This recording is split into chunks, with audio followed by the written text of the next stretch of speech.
mostrar una mesa de análisis con expertos sobre estos programas o estos planes que va a implementar Andrés Manuel López Obrador a partir del 1 de diciembre, cuando pues ya sea el próximo presidente de México. Voces de expertos para analizar a detalle los puntos de vista y las proyecciones del nuevo gobierno en distintos rubros, así es que no se despegue en ningún momento de nosotros.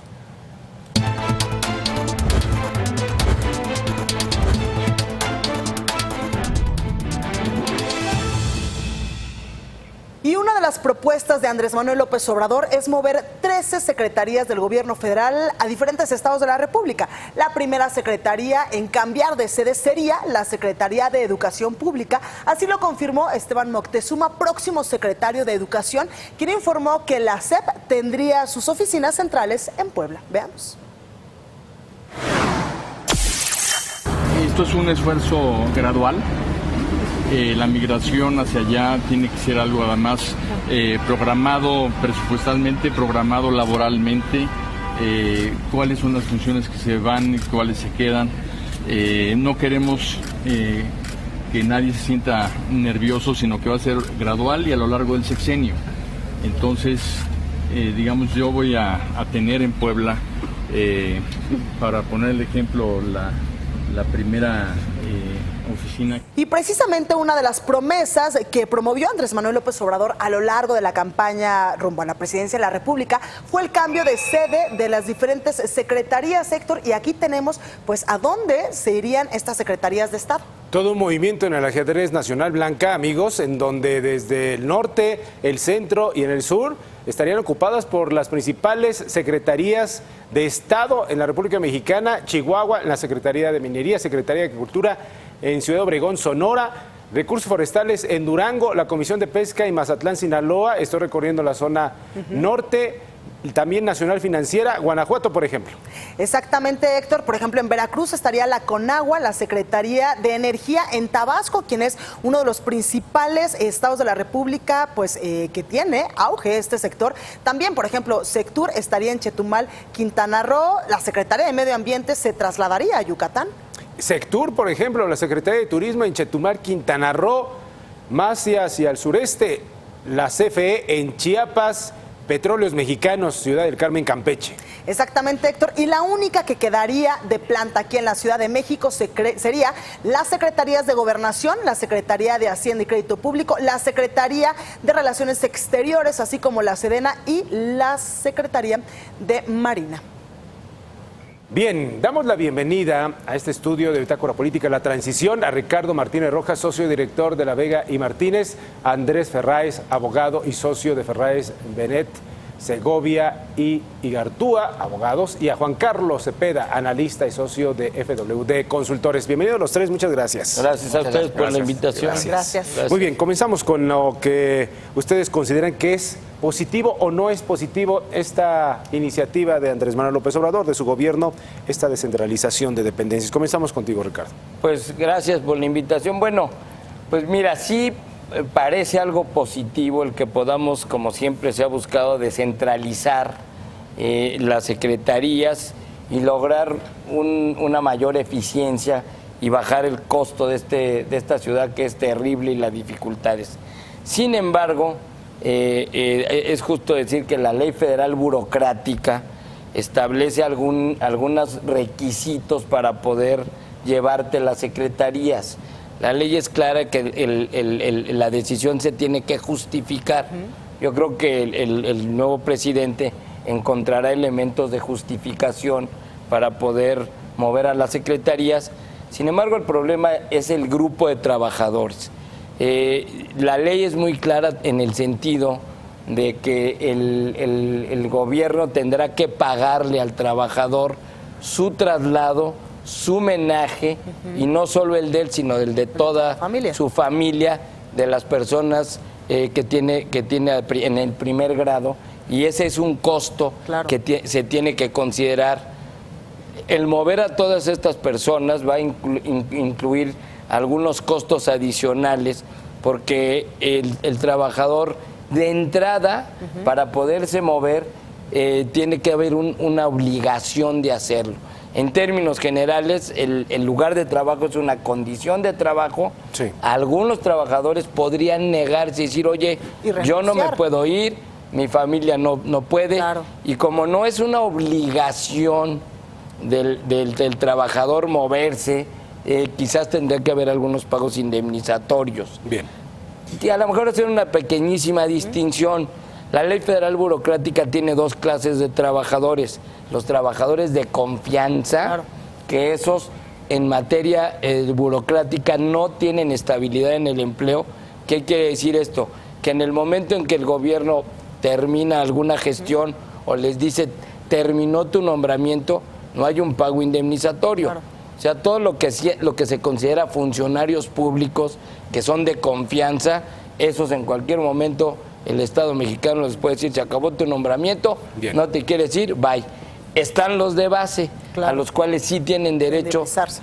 o a reinstalarse o indemnizarse, pero si el gobierno les justifica por qué se está moviendo la dependencia, lo van a tener que hacer. Bien, gracias Ricardo. Ese es el primer acercamiento. Andrés Ferráez. En efecto, Ricardo, yo creo que tienes mucha razón. Yo creo que la centralización no ayuda para nada.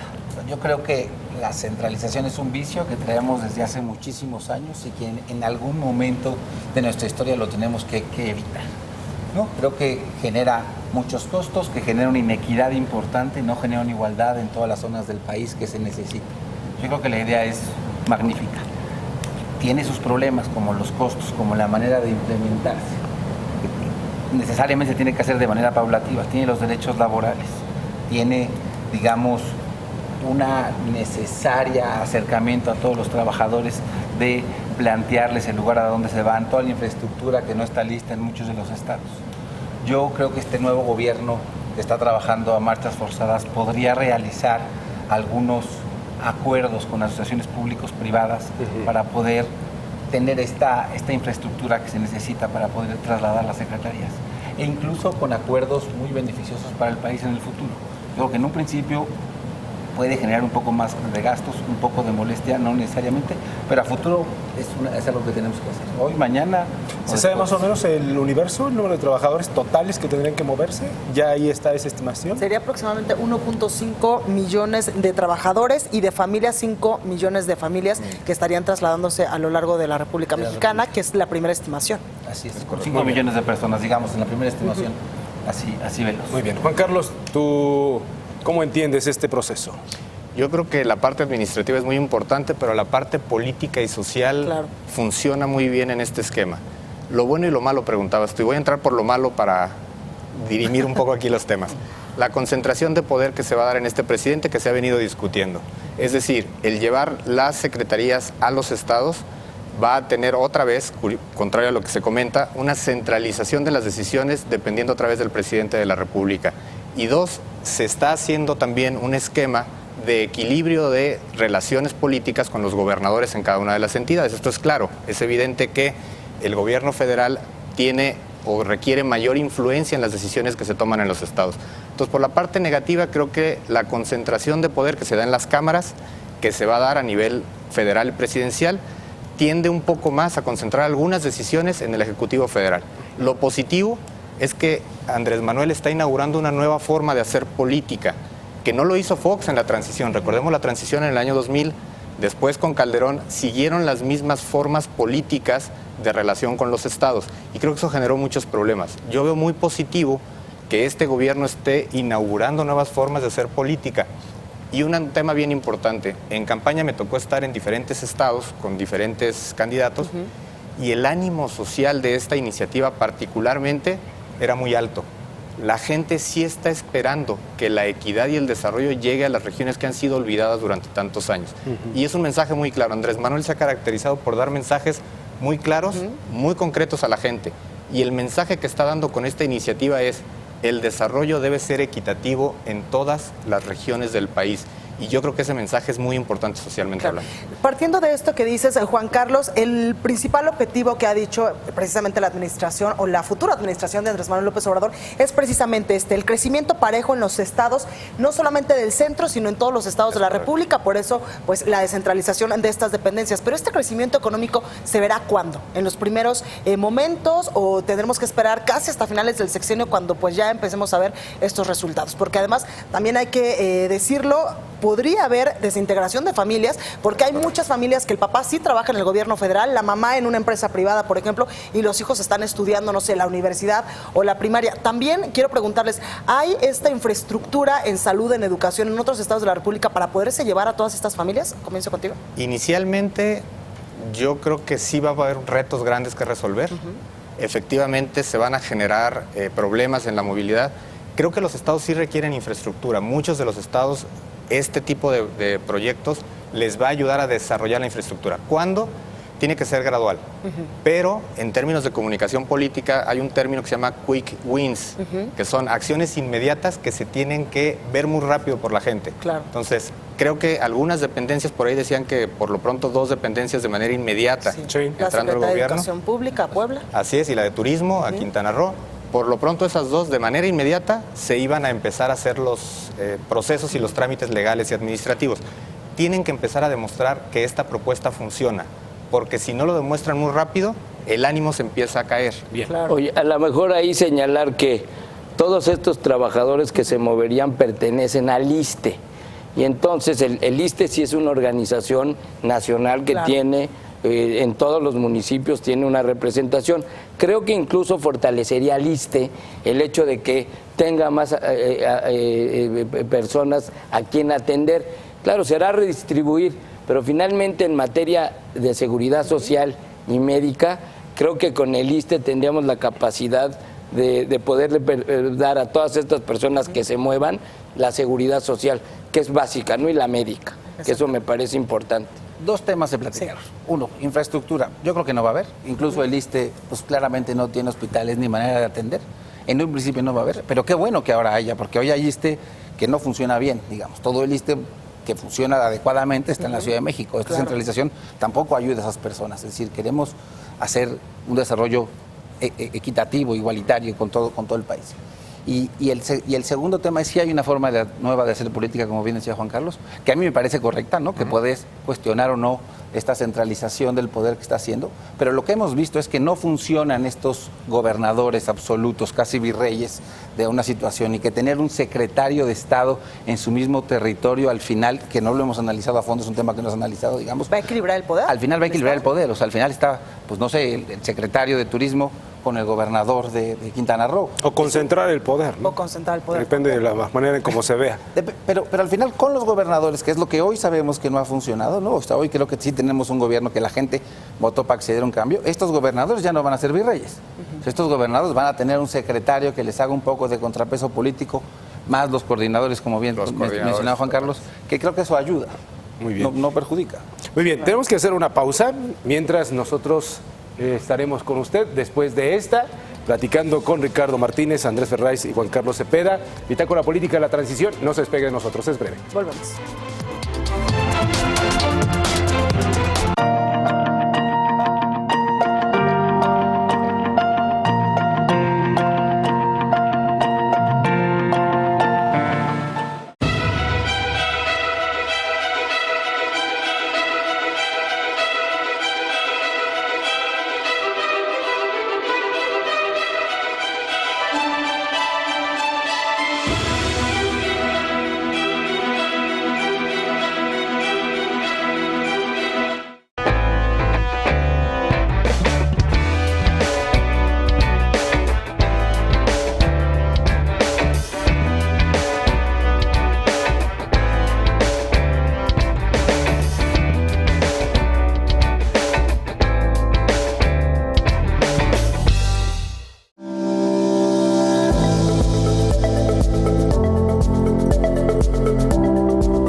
Continuamos con nuestro programa especial Bitácora Política en la Transición, revisando, analizando los temas finos de los proyectos, de las iniciativas del nuevo gobierno que está por entrar antes de que termine el año. El gobierno del virtual presidente electo Andrés Manuel López Obrador. En esta ocasión tiene que ver con la descentralización de dependencias federales, los pros y los contras. Y para esto estamos platicando con Ricardo Martínez, Andrés Ferráez y Juan Carlos Cepeda.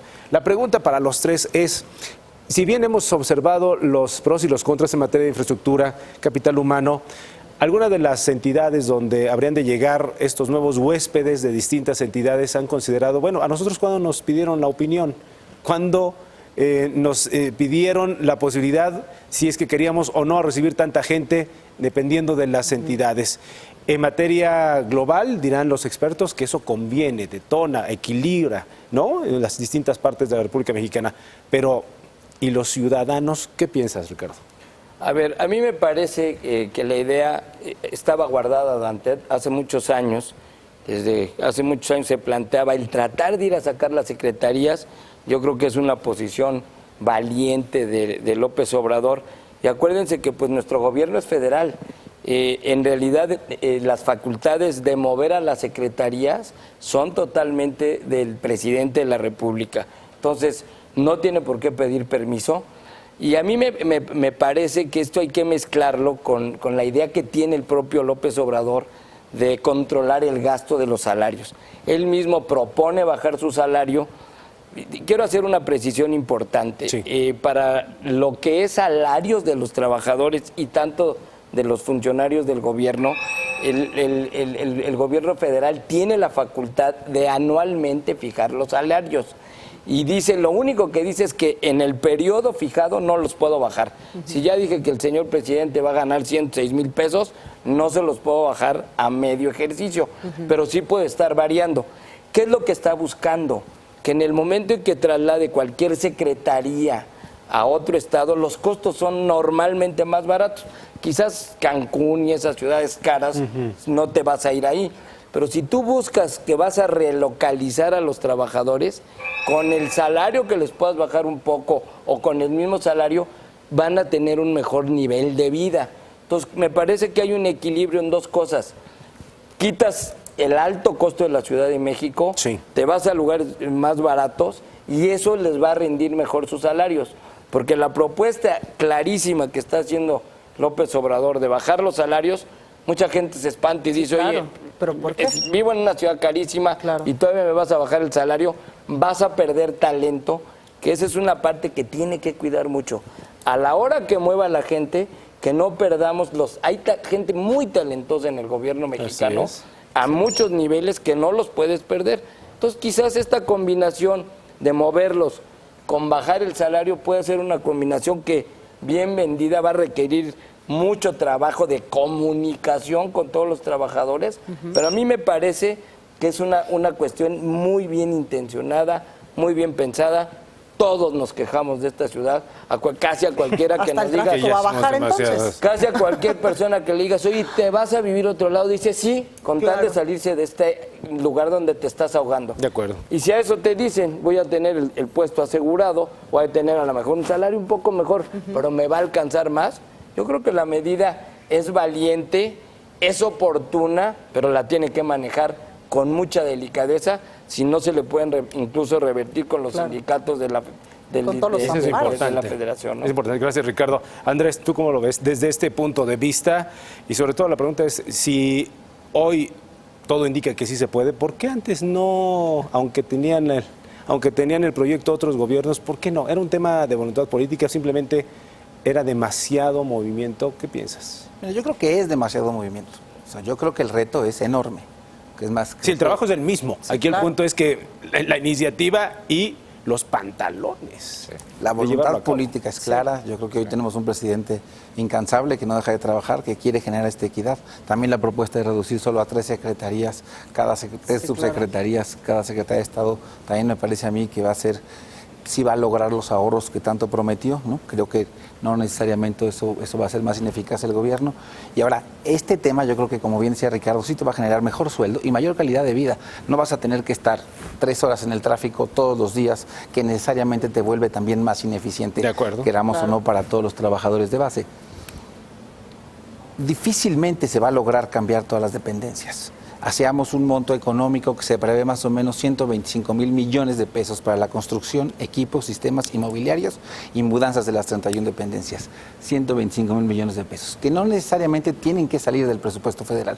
Por eso decía, tiene que buscar también alianzas público-privadas donde los capitales privados, ya están las fibras, ya están todos los fondos de inversión, de alguna manera provean este tipo de infraestructura. Hay en la Ciudad de México, se han hecho algunas cosas que se llaman CETRAMS, algunos experimentos de ese tipo, y en el mundo, en donde, por ejemplo, el Estado pone el terreno, al terreno se le construye y se queda con la persona privada de que va a invertir, no sé, 40, 50 años, y después de esos 40, 50 años que le va a pagar una renta forzosa, se va a pasar otra vez al Estado.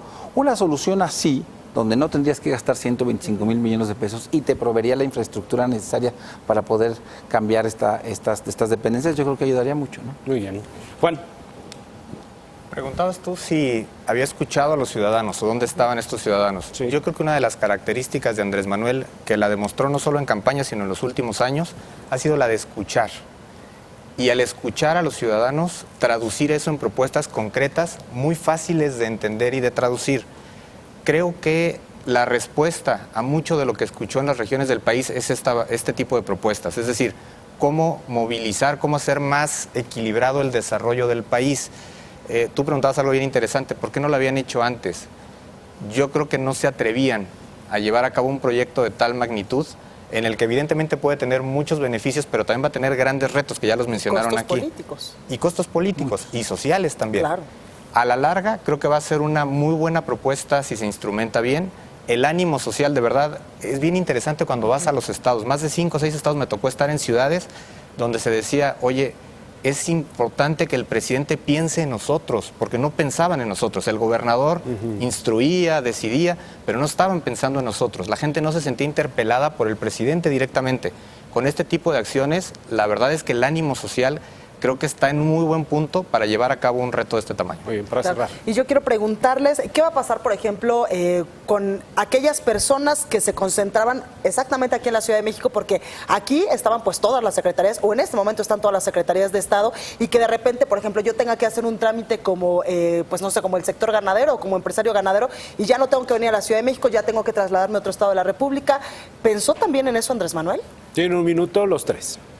Yo creo que sí. La tecnología ayuda. Hablábamos, de hecho, hace un momento del tema de transparencia.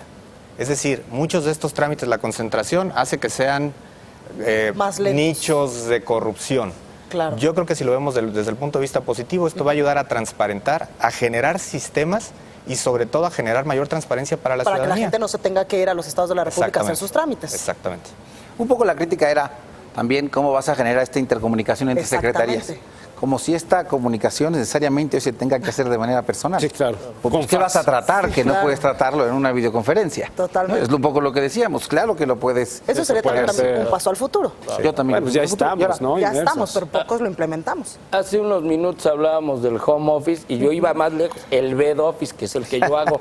Es que la verdad, ¿cuál hoy es ese? estás en tu cama y desde ahí. Y desde ahí trabajas. Entonces, Desde no de ahí malos- puedes no de mandar malos muchas consejos, Ricardo. Pero ustedes no pueden, dependencias. ustedes tienen que estar en su estudio. Pero la verdad de las cosas es que la tecnología hoy debe de funcionar para toda esa tramitología. Tenemos que ser mucho más eficientes. Yo le voy a decir un ejemplo. Hace 20 años se fue el FIRA, que es el Fondo Agropecuario, que estaba en la Ciudad de México, Ajá. que concentraba muchísimo poder, se fue a Morelia. Exacto. Yo tengo a mis primos trabajando ahí. Ha crecido el organismo, da más créditos y no pasó nada. Yo creo que es un atrevimiento muy interesante porque nos permite, hoy tecnológicamente podemos hacer cualquier trámite y va a quitar corrupción. Cuando tú llenas la forma y te la contestan vía electrónica, Sí, no va a haber claro. el que te diga, échame de para acá. Exactamente. Entonces, tenemos que ser más eficientes. Creo que eso va a ayudar y va a ayudar a que López Obrador tenga que necesariamente visitar con otros propósitos a todos los estados donde van a estar sus funcionarios. A López Obrador le gusta viajar, ya lo demostró que recorrió el país íntegro y eso me parece que le va a dar cercanía, lo que decías acertadamente, Claro. con todo el país. ¿Hay ejemplos exitosos en el mundo, sobre esta iniciativa? Pues ya puse el de Michoacán, el TIR es un éxito, te lo juro. Pero en el mundo hay... Mis primos se fueron felices y ahora viven más felices ya hace 20 años. Pues claro. En países europeos hay Exacto. ejemplos exitosos, por ejemplo en Londres es uno de ellos. ¿El tiempo nos alcanza para poder descentralizar todo lo que queremos? Tenemos 6 años. 6 años. ¿Qué piensan? ¿Sí? Sí o no, yo creo que Andrés. la tarea sí es muy compleja. O sea, yo creo que sí es titánica la chamba, pero con que logremos 5, Digo, si No, ¿cómo 5? 10, de 13, son 31. Si logramos ¿Cómo 15, crees? o sea, No, bueno. o sea, lo que quiero decir Estamos es pensando a 6 años, pensando en que se trabaja de lunes a sábado, ¿no? claro. Tienes 8 o 10 5 por horas. año, 6 No, por no, año. pero tienen que considerar que hay que construir la infraestructura. La infraestructura no es solo un lugar para trabajar. O sea, no le Pero vas a ya decir, están los inmuebles. vénganse, vámonos no en es Israel caravana en su aquí a fundación, Jalisco, ¿no? ¿eh?